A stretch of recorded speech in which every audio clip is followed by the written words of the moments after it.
चलिए, आज का हमारा जो टॉपिक होगा वो होगा सूची के बारे में। अभी पिछले वाले लेक्चर में हमने बात किया था अनुसूचियों के बारे में। 7वीं अनुसूची में सूचियाँ दिया गया था जिसमें केंद्र और राज्य के बीच की जो शक्तियों का बंटवारा की बात की गई थी। इस पे तो हम आगे चलते हैं, इस पे एक सूची को जानते हैं कि कैसे हम सूचियों को जो है याद करेंगे इस पे।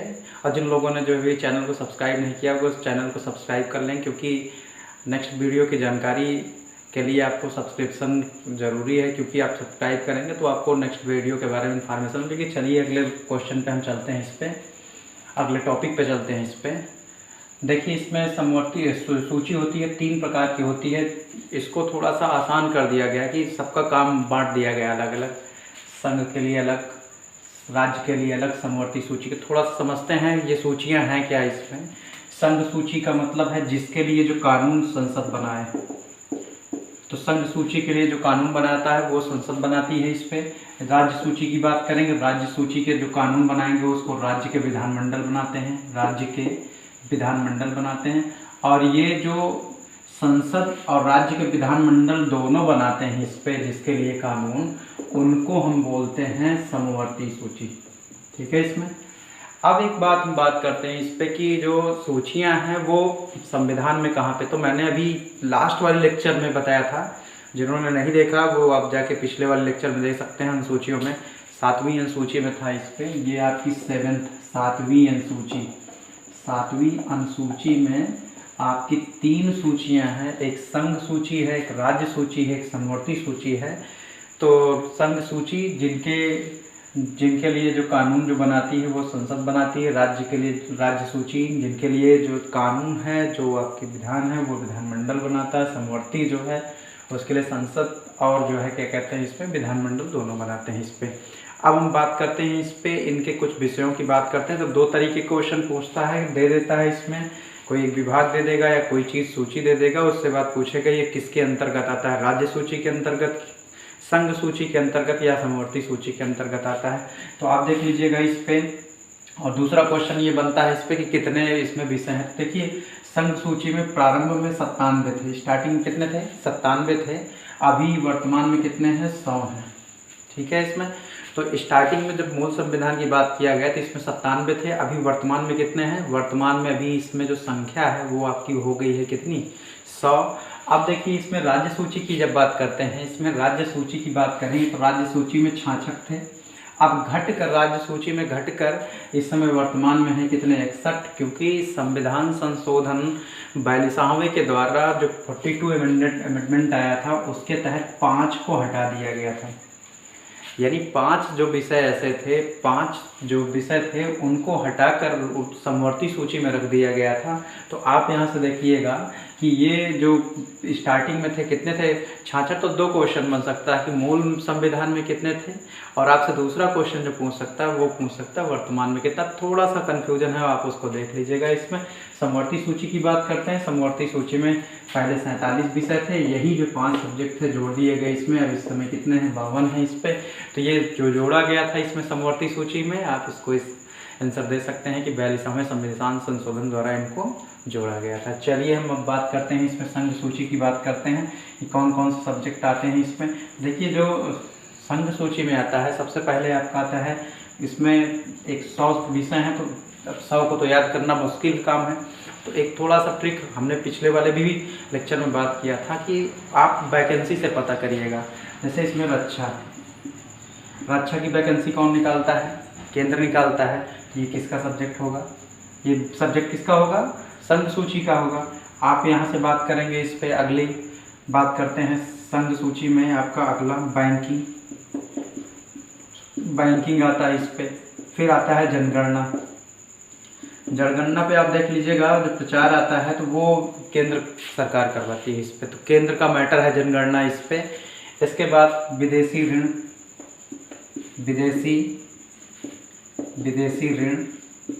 विदेशी समझौते, ये भी जो भी मैटर है विदेशी ऋण, विदेश से संबंधित, वो भी किसके अंतर्गत आता है, संघ सूची में।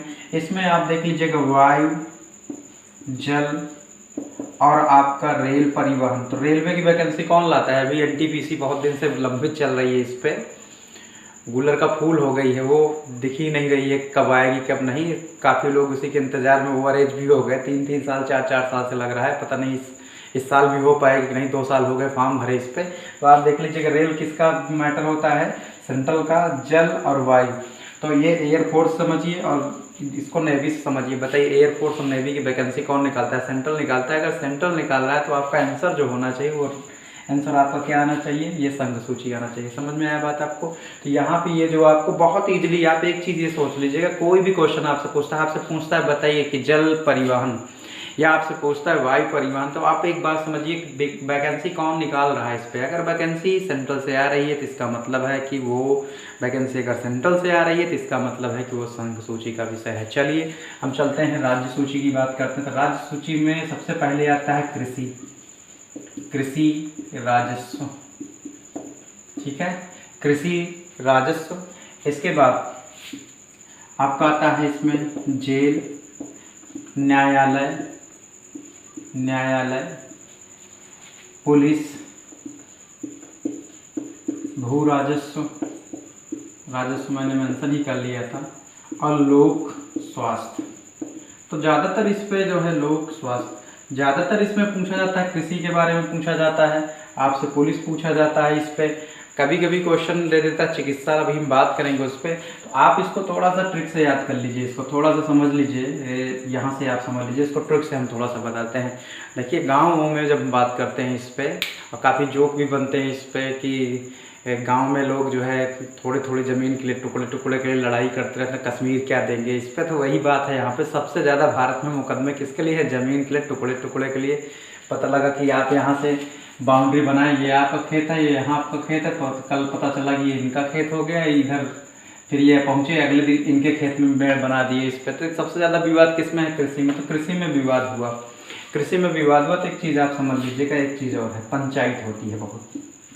अगर जो है पंचायत राज भी इसी में आता है इसमें। तो जब कृषि में विवाद होगा, खेती को लेकर विवाद होगा, तो कहा क्या बुलाई जाएगी, पंचायतें। अगर पंचायतों में समस्या का समाधान नहीं होता तो आती है पुलिस। कौन आता है, पुलिस। अब पुलिस जो है क्या काम करेगी, पुलिस भेज देगी कहाँ पे, न्यायालय पे भेज देगी। अब जब न्यायालय में जाएगा, न्यायालय को उसको भेज देगी कहाँ पे, जेल में। कहाँ पे भेज देगी, जेल में। अब जेल में जाएगा, कुछ दिन रहेगा, लड़ाई झगड़ा भूल जाएगा, तो वो जब वापस आएगा तो आने के बाद क्या करेगा, फिर से पहुँचेगा अपने, फिर वही राजस्व में, अपने जो है क्या कहते हैं खेती में जुटेगा और सिंचाई करेगा।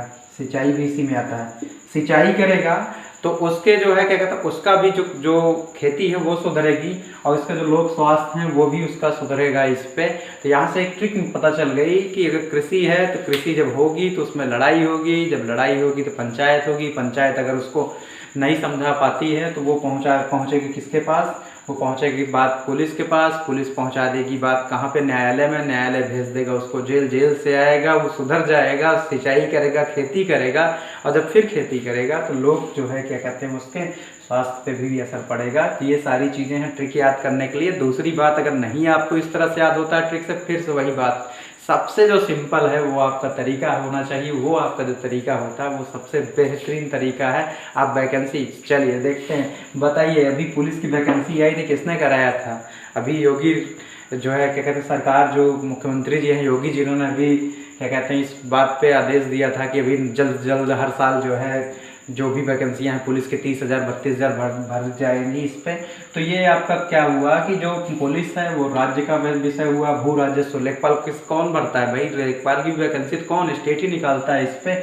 मैंने अभी बताया अभी तक लेखपाल की वैकेंसी आने वाली है, देख लीजिएगा वीडियो में उसके बारे में जानकारी। कृषि की बात करते हैं, कृषि भी जितनी भी चीज़ें हैं उनके बारे में भी कौन निकालता है वैकेंसी, वही स्टेट निकालती है। पंचायत राज की भी जो भी होती है, सफाई कर्मचारी अभी जो है वैकेंसी आई थी कुछ साल पहले जो है, वो भी स्टेट ही निकालती है। सिंचाई में अमीन जो होते हैं उसकी भी वैकेंसी कौन निकालता है भाई, स्टेट निकालता है। तो अगर ये स्टेट निकालता है तो आप एक बात दिमाग में रख लीजिएगा कि ये जो आपकी सूची होगी किसमें होगी, राज्य सूची। तो ये बात क्लियर रख लीजिएगा, इसमें राज्य सूची हो चाहे संघ सूची हो, अगर आपको नहीं समझ में आ रहा तो आप सिंपल सी बात, एक फंडा क्वेश्चन पूछिए, वैकेंसी कौन निकाल रहा है। अगर वैकेंसी आपको पता चल जाएगा तो आप कर सकते हैं। चलिए चलते हैं इसमें समवर्ती सूची में। तो इसमें से जो 5 सब्जेक्ट कटे थे वो आपके किस संविधान संशोधन से कटे थे, 42वें संविधान संशोधन से कटे थे। अब देखिए इसमें समवर्ती सूची की बात करते हैं। समवर्ती सूची एक होता क्या है कि जिस मैटर पे जो है, जिस मैटर पे दोनों जो है क्या कहते हैं मिलकर कानून बनाते हैं, इस पे उसको समवर्ती सूची कहते हैं। तो समवर्ती सूची में हम बात करेंगे, समवर्ती सूची की बात किया जाता है तो समवर्ती सूची में सबसे पहले की बात आती है, हमारी बात आती है शिक्षा। शिक्षा समवर्ती सूची में आता है, फिर चिकित्सा, ठीक है, शिक्षा, और फिर क्या हुआ आपका चिकित्सा, इसके बाद जनसंख्या नियंत्रण, जनसंख्या नियंत्रण, मजदूर संगठन, मजदूर संगठन। तो ये सारी चीज़ें किस में आती हैं आपका, ये आपका आती हैं किस में, आपका समवर्ती सूची में। एक और आपका आता है वन आता है। ये मतलब 5 आपके हैं जो आपके मोस्ट इंपॉर्टेंट है, जो आपसे पूछे जाते हैं इस पे, शिक्षा, चिकित्सा, जनसंख्या नियंत्रण, मजदूर संगठन, और कौन सा वन है, आप याद कैसे करेंगे। चलिए शिक्षा की बात करते हैं। आपने नाम सुना होगा यूपी टेट, यूपी टेट और सी टेट, दोनों परीक्षाएं होती है, एक सेंट्रल कराता है एक स्टेट कराता है, यानी दोनों लोग करा रहे हैं, तो इसका मतलब क्या है अगर दोनों इस पे। अब देखिए जो चिकित्सा की बात करते हैं तो मेडिकल कॉलेज भी आपके 2 तरीके के होते हैं, गवर्नमेंट मेडिकल कॉलेज जो होता है राज्य स्तर पर, और एक कौन सा होता है सेंट्रल का होता है। तो यहाँ भी चिकित्सा की भी बात करेंगे, यहाँ पे भी जो वैकेंसी आती है एक सेंट्रल की है, कौन सी, एक स्टेट की। जनसंख्या नियंत्रण भी जो आपका है वो आपका जो सब्जेक्ट है वो आपका कौन सा है, सेंट्रल का है और स्टेट का है इस पर। मजदूर संगठन की बात करेंगे, लेबर ऑर्गेनाइजेशन की बात करते हैं, ये दोनों की जिम्मेदारी होती है इस पर।